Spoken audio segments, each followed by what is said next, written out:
Hey everyone, Jason here with the Gamer Side.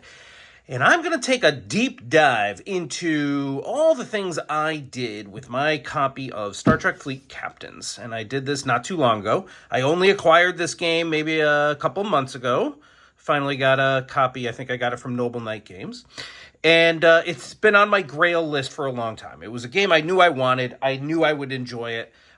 Just never had a chance to get it until recently. So we played it not too long ago, and as expected, I loved it. I posted a review already. I think I gave it a 9 out of 10 rating, and it is a fantastic game. This video is because when I posted that quick review, which was only a 90-second clip, some people had asked what I meant by certain things. Like I talked about the bad component quality, and I talked about all these 3D printed things that I added to the game to make up for some of that. And so this video is meant to dive deeper into all the things I did with my copy. I'll show you the originals. I'll show you my versions. I'll show you what I'm still struggling with because there's still a lot of aspects of this that I haven't figured out what to do yet. But let's dive into it. So this is not going to be a review of the gameplay. I think I've already pretty much covered that. It's a 4X game. It's in the Star Trek universe. I absolutely love it. It creates the episodic feel of so many of the different series that come together here in this game. It's just a wonderful game. And it actually played surprisingly fast for a 4X game. I think we completed ours in like 90 minutes. We almost thought that it was over a little too fast.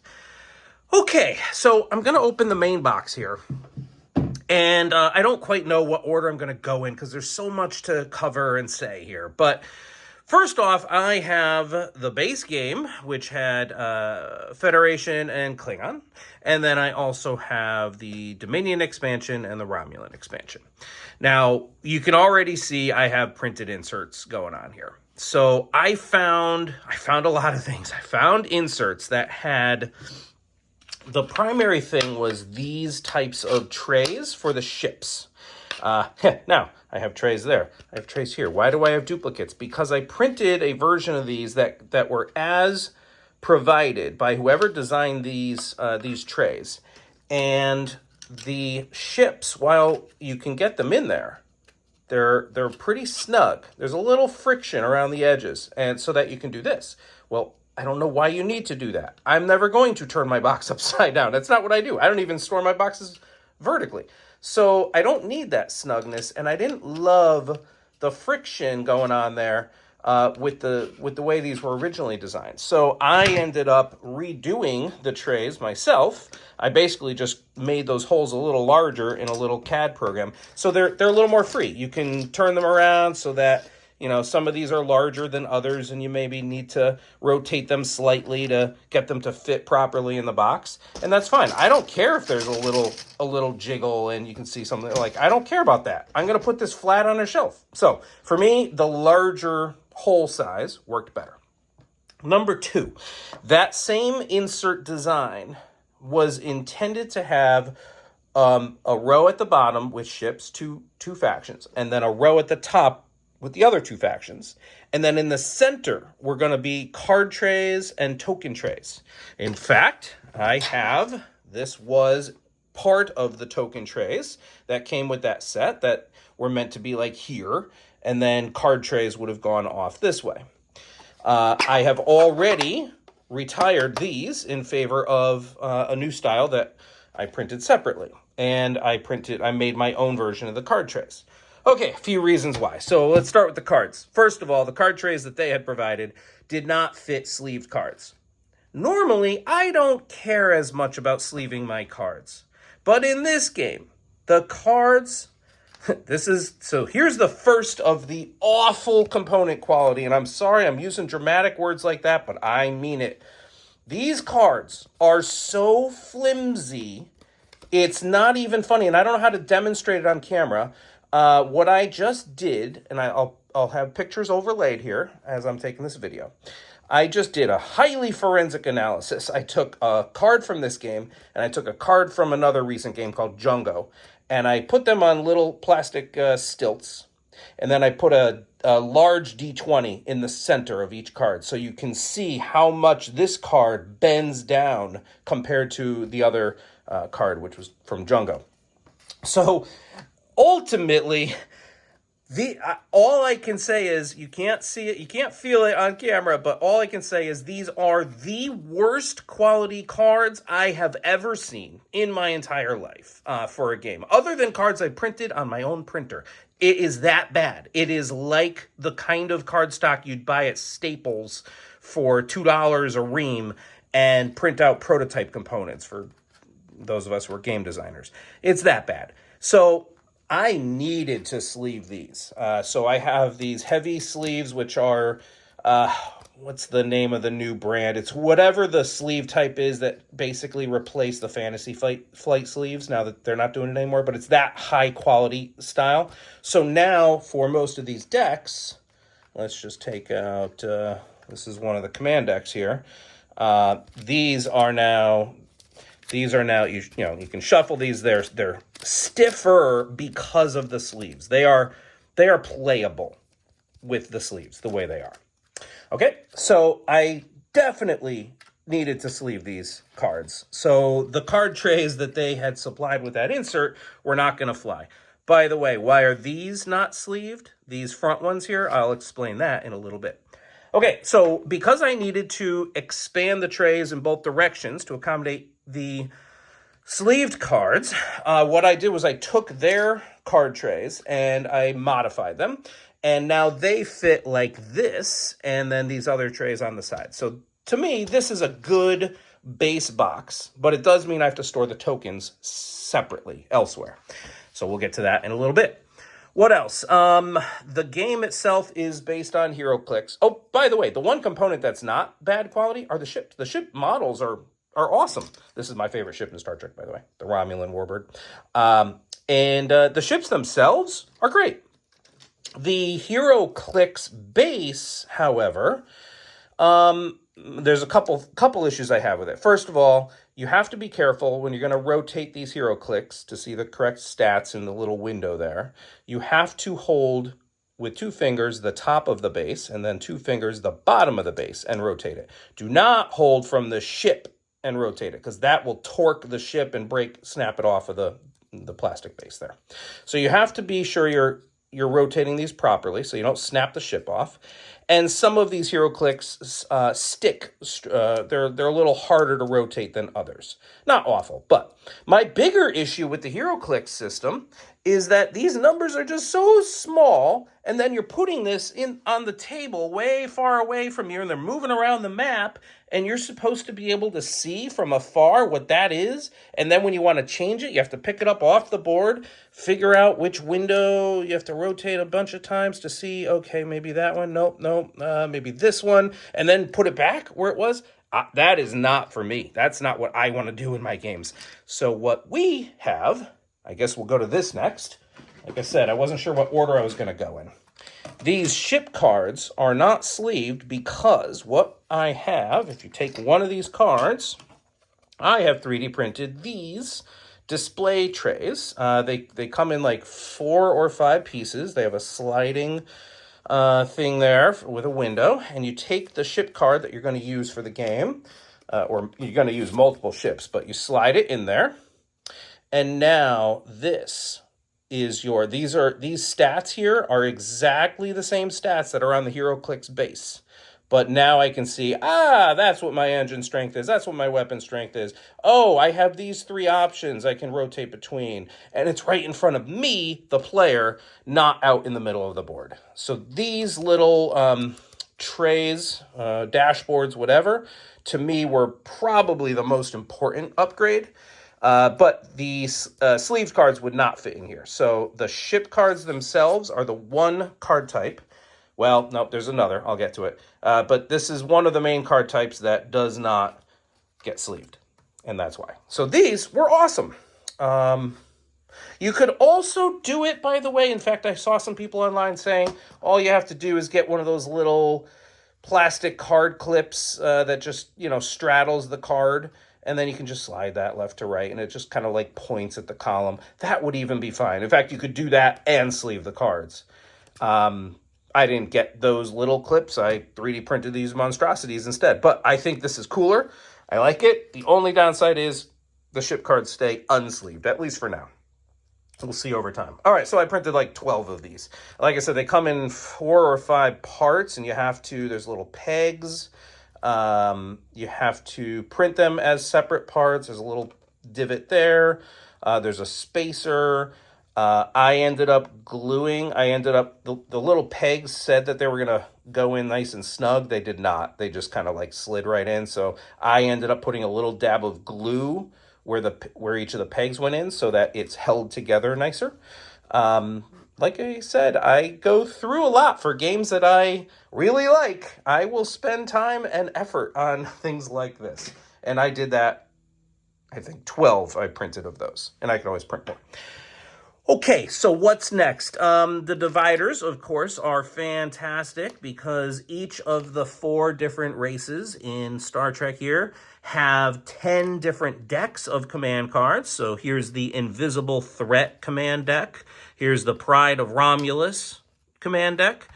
So those were just printed on my own printer. Oh, yeah, case in point, right? This cardstock is almost the same quality that I printed on my own printer as their cards. I can't believe it. Anyway, so those are crucial. And I think that's all I need to say for the base box here. So let's push that aside and let's keep going. What else do I have? Now I have what's in this box. I haven't figured out how to properly store the rest of this yet. For now, it's just in some random cardboard box that I had. I may end up 3D printing a box to now store the remaining cards that I have, plus the remaining 3D printed tokens and things like that I have. Here are the dashboards that come with the game. I just slid them in on the side there. That's easy. Now, here's the hexagonal location cards. And I said there's one other type of cards that are not sleeved, and it's this location deck. And these are just as bad. Just as bad. They're the same super thin cardstock, like printer paper cardstock. You can even see how some of them are just like all warped, and they're also misaligned. Like if you rotate the hex 60 degrees, some of them, they're just not exactly aligned. These are just really poorly constructed cards in this game, and tiles. So there's no real way to sleeve hexagonal tiles. I looked online to see if anyone did anything fancy, any special types of sleeves or hexagonal acrylic, very thin, like acrylic containers almost, like a coin container that you'd put a collectible coin in, and then you just snap the little lid on. I could almost see the same thing working for these. Of course, that would make this like this thick probably, or more, which might be too much for this. So this is the remaining unfortunate thing in this game. I don't know what to do with those other than just be careful. You do have to shuffle those, and then you have to lay them out, rotate them, and all things like that. So here are the trays I talked about. I got 12 of those. Let's talk about... No, I won't get to those yet. Let me first talk about the tokens. Then I'll get to some of my replacement for the tokens. So I'm going to actually push this up for a second. Let's talk about tokens and the token trays next. Now, I showed you earlier, I said I had already retired these, but I had printed these token trays. So what were these like, and why did I retire them already? This is a nice little lid. There's one token tray. Spaces for all the different shapes of tokens. In fact, like hexagonal tokens fit beautifully in rounded ones here. I think hexagonal ones in here. There's pentagonal tokens. There's triangular tokens. And they all had a specific, like this tray is designed nicely. My issue with it is the tokens were in there way too tight. So it's storage, but it's not functional for play. And when I have a game tray like this, that I like, what I want out of it is I want it to be storage in the box, and I want to take it out and put it on the table, and now I'm ready to play with that. This is not conducive to that at all. We did play the first game with these trays. Same thing with this one, which is for the other set of tokens. Tiny little tokens stack up in here, like hundreds of tiny, tiny, tiny little tokens, and then more triangular tokens over here, and another set of tokens over here, and they just were so tight and the tokens are so tiny that getting your fingers in there to try to pull out the right one, not to mention the fact that in this game, these tokens are double-sided, but they're not consistently double-sided, so you have no idea if you're looking at the one face of one token, what's on the other side. You can't memorize it because they're not consistent from one token to the next. So for all those reasons, to then smash them into a super tight tray like this it just did not work. I'm like, okay, I'm looking for shields +2. I don't know if it's facing this way or facing this way, and it's so tight already to sift through.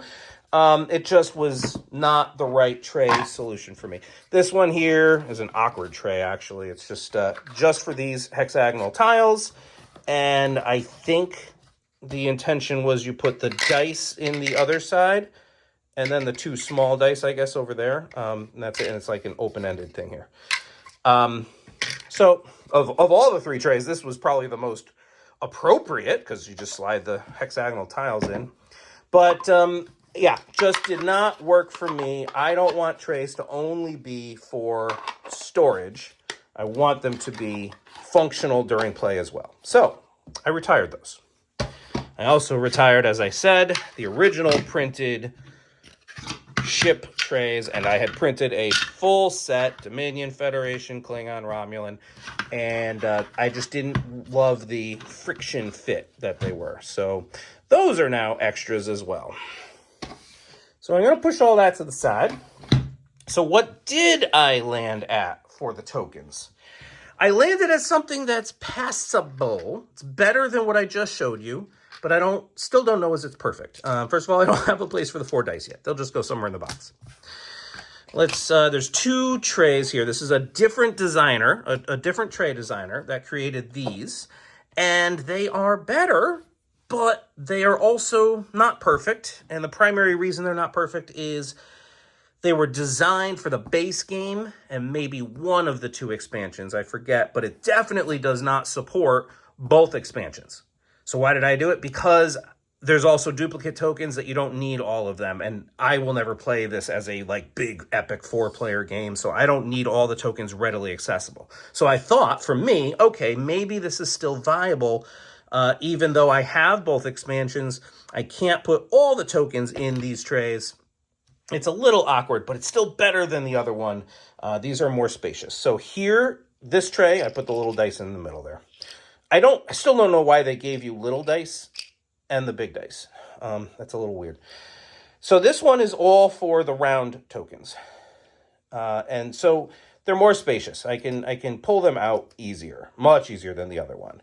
I can see one layer, and I tried to make these consistent so that if there were tokens that were mostly, sensors on one side and sensors on the other side, like a pure token, then I put them in one stack. But you can only do this so far because they are so wildly inconsistent.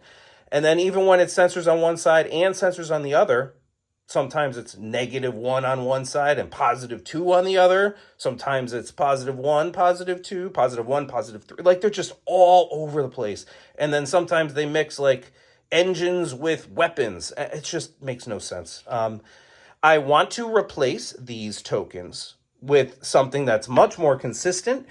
The size of these is fine. The art is fine. It's just the inconsistency of the double-sidedness that I hate about these.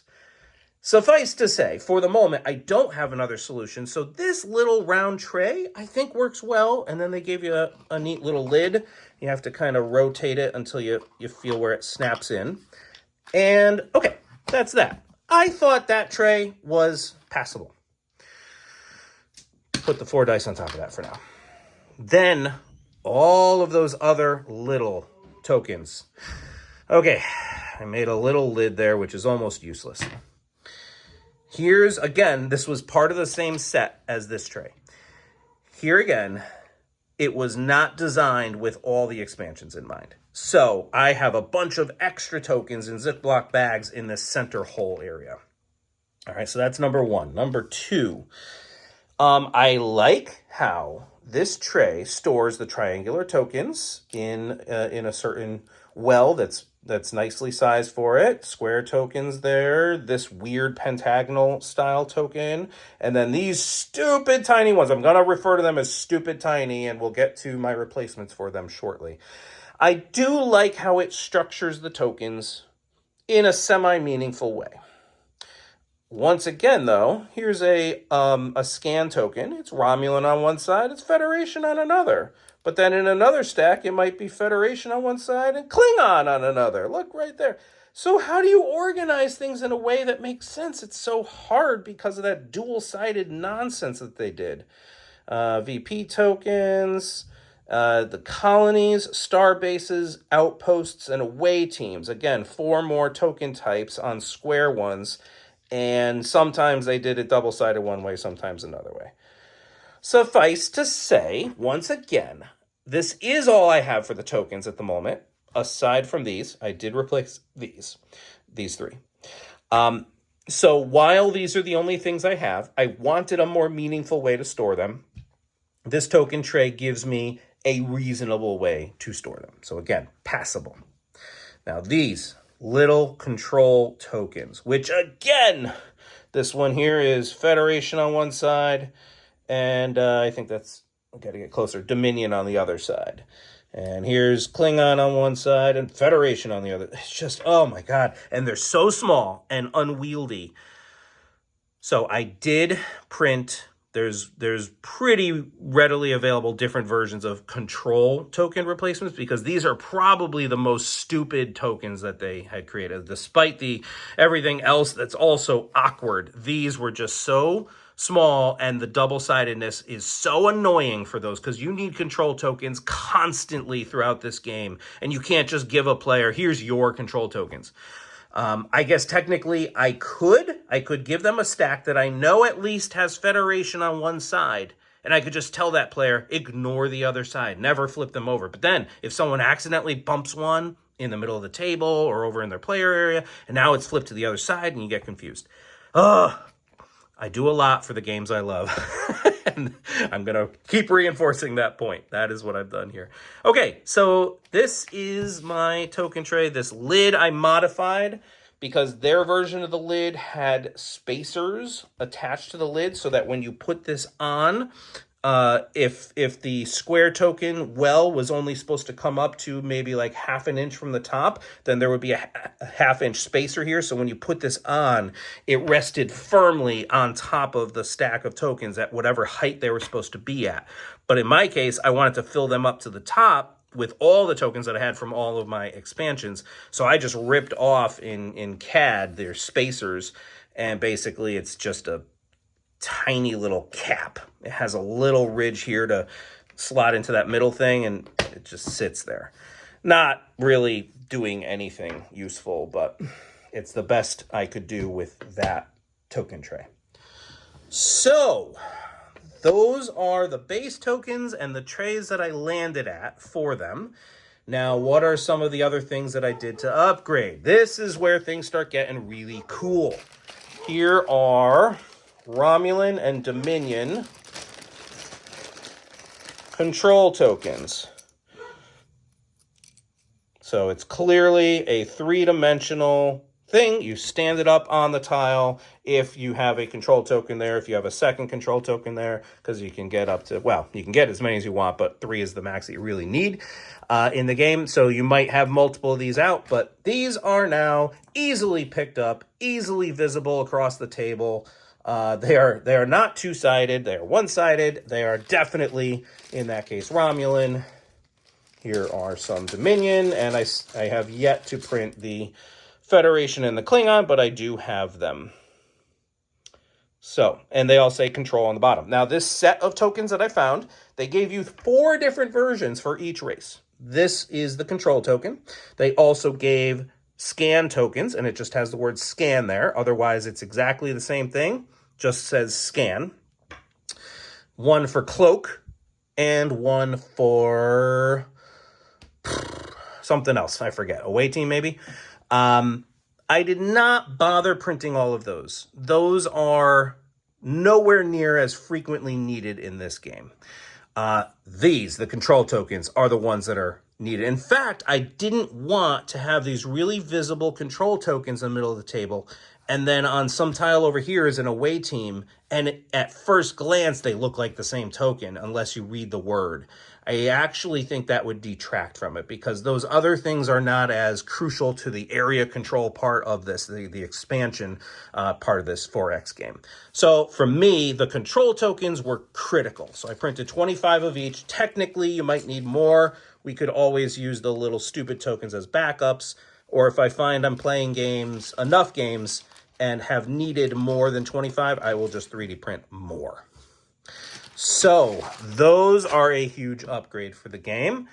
I have seen people theorize about replacing like those little circular tokens, the ones that have +1 shields on one side and +2 whatever on the other side. But I haven't fully absorbed what those solutions are and if they're for me or not.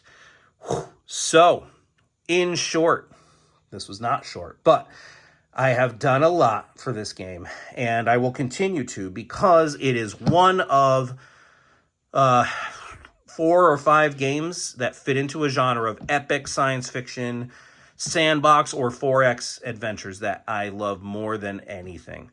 Zaya is still my top favorite game. It's not really 4X, it's a sandbox style, but I would say that the two are adjacent to one another. I love Zaya so much. Star Wars Outer Rim, love that as well. Firefly, and now Star Trek Fleet Captains. I guess Last Light is also in that genre, but you can play it much, much faster. So I almost treat that as a different, more approachable, more accessible game because of how fast it plays. But the other 4 that I mentioned are all, to me, in a similar genre of epic science fiction adventures. And they are the games that I love the most. This one, no exception. I absolutely love Star Trek, the IP, and this game brings those episodic, adventurous feel to the tabletop in such an awesome way. Plus battle. We were doing Federation versus Klingons, and Federation were the Klingon players. It was team versus team. The Klingon players were certain that the Federation had the advantage in this game because of the way the missions were designed, that the Federation could just do some research studies and some scans in the far reaches of the system without engaging with the enemy who's way over here, whereas the Klingons, most of their missions were all about battle and attacking and taking over spaces, so they had to get closer to us. So we, the Federation players, were getting all sorts of victory points in that early game. However, once the Klingons finally got on us, they started taking us out, they started completing their missions, and they ended up winning the game. So that was just awesome. And that was this one game. Haven't got into the Dominion yet, or the Romulans. I'm personally super in love with the Romulans, so I can't wait to try them. I don't know if the game is 100% balanced. I also don't care. I just love the epic science fiction Star Trek universe feel. This game gives me that. They gave me crappy components, and I'm annoyed that, I love WizKids, but how on earth? It's an old game, so standards back then, maybe, I don't know. I'm trying to give a little bit of a pass here because the game is that good. Highly recommend it, but I also highly recommend if you're going to get into it, you're going to need to treat it as a bit of a hobby and do some of the things I did. I will try to post links to all the different systems and 3D components and inserts and things that I tried and used. Let me know any questions, comments. Let me know what you've done. Let me know what you think I haven't done that I should. Are there other things that, what have you done maybe with the tokens? If you have this game and you figured out an alternate solution, did you print your own token set at the Game Crafter and just completely throw out the ones here? Do you put these in even putting them in a coin collector capsule, it's still the awkwardness with the two sides. I have wondered, do I just use a Sharpie and marker one side and just say, I'll never have two-sided tokens. One side's just going to be straight black. And then that, at least, then you can put them in a pile and be like, this is the censor's pile. But right now, as it is, they're just all over the place. So anyway, let me know in the comments what you think. And hopefully this extended video was worth your watch. And thanks so much for watching. Until next time, I'm Jason with the Gamer Side. See ya.